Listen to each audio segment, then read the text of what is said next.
غزوہ حنین میں مسلمانوں کی فتح ہو گئی تھی اور نبی صلی اللہ علیہ وسلم اپنے اصحاب کے ساتھ ایک خیمے میں بیٹھ کر جنگی معاملات پر گفتگو فرما رہے تھے کہ ایک صحابی خیمے میں داخل ہوئے اور عرض کیا، یا رسول اللہ، جنگی قیدیوں میں موجود ایک عورت آپ کی بہن ہونے کا دعویٰ کر رہی ہے۔ چونکہ حضور کا نہ کوئی بھائی تھا اور نہ ہی بہن، اس لیے سب حیران ہو گئے کہ یہ عورت کون ہے۔ رسول اللہ صلی اللہ علیہ وسلم نے فرمایا، اس خاتون کو اندر لایا جائے۔ خاتون خیمے میں داخل ہوئی اور حضور کی جانب محبت بھرے نظروں سے دیکھنے لگی۔ یہ عورت کون تھی؟ تاریخ میں اس عورت کے متعلق کیا لکھا ہے؟ کیا نبی صلی اللہ علیہ وسلم کے والدین کے مزید اولادیں تھیں؟ ان تمام پرتجسس سوالات کے جواب آج ہم اس ویڈیو میں جانیں گے۔ فتح مکہ تک جزیرہ عرب میں آباد تقریباً تمام قبیلے اسلام میں داخل ہو گئے تھے اور نبی صلی اللہ علیہ وسلم کی اطاعت قبول کر لی تھی، سوائے قبیلہ بنو حوازن اور قبیلہ بنو ثقیف کے۔ لہٰذا جب ان دو قبیلوں کے سرداروں کو یہ خبر ملی کہ حضور صلی اللہ علیہ وسلم اور ان کے ساتھیوں نے مکہ بھی فتح کر لی ہے اور اب عربوں کا سب سے بڑا قبیلہ قریش ان سے مکمل شکست کھا چکا ہے، تو قبیلہ حوازن اور ثقیف کے سرداران حنین نامی مقام پر اپنی اپنی فوج لے کر جمع ہوئے اور آخری مرتبہ نبی صلی اللہ علیہ وسلم کے اس مشن کو روکنے کی کوشش کے غرض سے جنگ کا آغاز کیا۔ یہ شوال 8 ہجری یعنی سال 630 عیسوی کا زمانہ تھا۔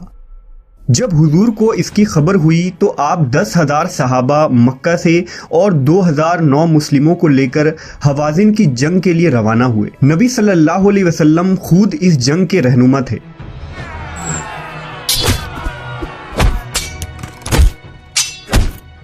مسلمانوں کو فتح نصیب ہوئی اور مشرکین کے 70 سے زائد سپاہی مارے گئے، 6,000 سے زائد مشرکین کو گرفتار کر لیا گیا اور ان کے 24,000 اونٹ اور 40,000 بکریاں ضبط کر لی گئی۔ بنو حوازن اور بنو ثقیف کے قبائل کے ان قیدی عورتوں میں ایک بوڑھی خاتون بھی تھی۔ روایتوں کے مطابق جب صحابہ کا ایک دستہ انہیں گرفتار کرنے پہنچا تو انہوں نے کہا، کیا تم مجھے قیدی بناؤ گے؟ میں تمہارے سپہ سالار اور اللہ کے نبی کی بہن ہوں۔ صحابہ اکرام حیران رہ گئے۔ انہوں نے اس بوڑھی خاتون کو نبی صلی اللہ علیہ وسلم کے خدمت اقدس میں پیش کیا۔ جب یہ خاتون حضور کے سامنے آئی تو آپ کی جانب محبت بھرے انداز میں دیکھنے لگی اور بولی، اے اللہ کے رسول، میں تمہاری بہن شیما بنت حارثہ ہوں۔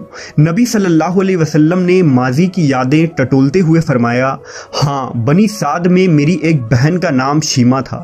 اس پر وہ خاتون جلدی سے بولی، یا رسول اللہ، ایک مرتبہ جب ہم لوگ اماں حلیمہ سعدیہ کے گھر کھیل رہے تھے تو آپ نے میری پیٹھ پر کاٹ لیا تھا، جس کا نشان آج بھی موجود ہے۔ یہ جملہ سنتے ہی حضور کو اماں حلیمہ کے گھر گزرے بچپن کے واقعات یاد آ گئے۔ یہ وہی بہن شیما تھی جو آپ صلی اللہ علیہ وسلم کو ہر وقت گود میں لیے پھرتی تھی۔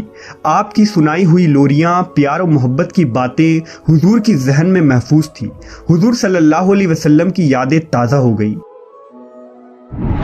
دراصل مکہ کے کالے سنگلاخ پہاڑوں کے عقب میں مشرق کی جانب زرخیز باغات، سرسبز و شاداب پہاڑوں کے درمیان بہتے چشمے، لہلہاتی فصلیں اور حسین وادی تھی جسے طائف کہتے تھے۔ یہاں قبیلہ بنو ثقیف اور بنو حوازن آباد تھے۔ یہ لوگ خالص عربی زبان بولتے تھے، جن کی زبان فصیح اور بلیغ تھی۔ چنانچہ شہر کے لوگ اپنے بچوں کو ان قبائل کی عورتوں کے حوالے کر دیا کرتے تھے تاکہ رضاعت کے دنوں میں بچے کھلے آب و ہوا اور خالص ماحول میں پرورش پائیں اور خالص عربی زبان سیکھیں۔ لہذا حضور کو بھی پیدائش کے بعد دائی حلیمہ کے حوالے کر دیا گیا تھا، جو اسی علاقے کی خاتون تھی۔ حضور کا بچپن انہی خوشگوار وادیوں میں گزرا تھا۔ حضور نے اپنی رضاعت کے 5 سال بنی سعد میں اماں حلیمہ سعدیہ کے گھر گزارے تھے۔ یہاں حضور کی 4 بہنیں بھائی موجود تھے۔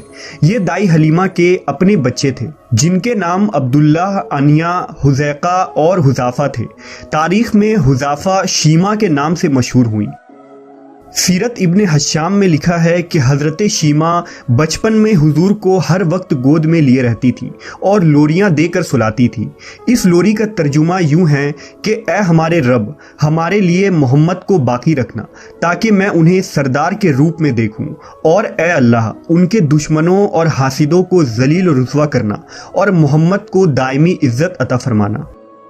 حضرت شیما حضور کو اپنی گود میں لے کر سمیٹتی اور پھر جھومتی اور پھر وہ لوری دیتی، اے ہمارے رب، میرے بھائی محمد کو سلامت رکھنا، آج یہ پالنے میں بچوں کا سردار ہے، کل وہ جوانوں کا بھی سردار ہوگا، اور پھر جھوم جاتی۔ شام کے وقت جب خواتین کھانا پکانے میں مصروف ہوتی تو بہنیں اپنے بھائیوں کو اٹھا کر باہر لے جاتی، اور ہر بہن کا خیال یہ ہوتا کہ میرے بھائی سے زمانے میں زیادہ خوبصورت کوئی نہیں۔ ایک کہتی میرے بھائی جیسا کوئی نہیں، دوسری کہتی میرے بھائی جیسا کوئی نہیں۔ اتنے میں سیدہ شیما اپنے بھائی حضرت محمد صلی اللہ علیہ وسلم کو اٹھا کر لے آتی اور دور سے کہتی میرا بھائی بھی آ گیا ہے، تو سب کے سر جھک جاتے۔ سیرت کے کتابوں میں درج ہے کہ حضرت شیما شدید گرمیوں کے ایک دوپہر حضور کو باہر لے گئیں۔ اماں حلیمہ کو فکر لاحق ہوئی تو وہ انہیں تلاش کرنے باہر نکلی۔ دیکھتی ہیں کہ شیما آپ صلی اللہ علیہ وسلم کو گود میں لیے یہ شعر پڑھ رہی ہیں، یہ میرا وہ بھائی ہے جو میری ماں سے پیدا نہیں ہوئے، لیکن میں ان پر اپنے ماموں اور چچا فدا کرتی ہوں۔ اماں حلیمہ نے فرمایا اے شیما، انہیں اتنی شدید گرمی میں لے کر کیوں آ گئی ہو؟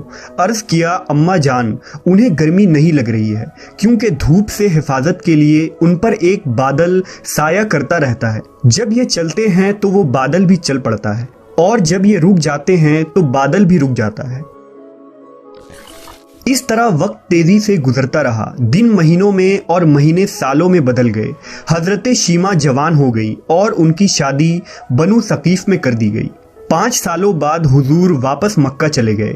جب نبی صلی اللہ علیہ وسلم نے مکہ میں دعوت و تبلیغ کا آغاز کیا تو حضرت حلیمہ کئی بار مکہ اور پھر مدینہ آئی اور حضور سے ملاقات بھی کی، لیکن شیما سے آپ کی کوئی ملاقات نہ ہو سکی۔ اب اتنے عرصے بعد بہن کو قیدی کی حیثیت سے اپنے سامنے دیکھ کر حضور کی محبت امنڈ پڑی اور آنکھوں سے آنسو جاری ہو گئے۔ بہن کے استقبال کے لیے اٹھے اور اپنی چادر زمین پر بچھا دی اور انہیں اپنے پاس بٹھایا۔ دونوں دیر تک بچپن کی یادیں تازہ کرتے رہے۔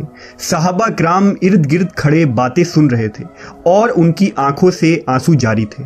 تاریخ یعقوبی کے مطابق رسول اللہ صلی اللہ علیہ وسلم کے ساتھ سیدہ شیما کی بات چیت کے دوران انہوں نے حوازن کے قیدیوں کو رہا کرنے کی درخواست کی، لہذا حضور نے حکم دیا کہ قیدیوں کو فدیہ لے کر انہیں رہا کر دیا جائے۔ حضور نے بہت سا مال، چند اونٹ اور دیگر مویشی اپنی بہن کو عنایت فرماتے ہوئے یہ پیشکش کی کہ اگر وہ چاہیں تو مدینہ میں ہی رک سکتی ہیں، لیکن انہوں نے واپس اپنے قبیلے جانے کی خواہش کی، جس پر انہیں نہایت ہی عزت و احترام کے ساتھ ان کے گھر روانہ کر دیا گیا۔ قیدیوں کی رہائی کے بعد کچھ صحابہ اکرام نبی صلی اللہ علیہ وسلم کے خدمت میں حاضر ہوئے تو آپ نے فرمایا جب بھی میں قیدی رہا کرتا ہوں تو میری یہ عادت ہے کہ میں تم لوگوں سے مشورہ کرتا ہوں، لیکن آج میں نے ایسا نہیں کیا اور قیدیوں کو آزاد کر دیا۔ صحابہ نے فرمایا یا رسول اللہ، آپ جو چاہے کریں۔ حضور نے فرمایا جانتے ہو میں نے ایسا کیوں کیا؟ صحابہ نے پوچھا تو آپ صلی اللہ علیہ وسلم نے ارشاد فرمایا میرے دروازے پر میری بہن آئی تھی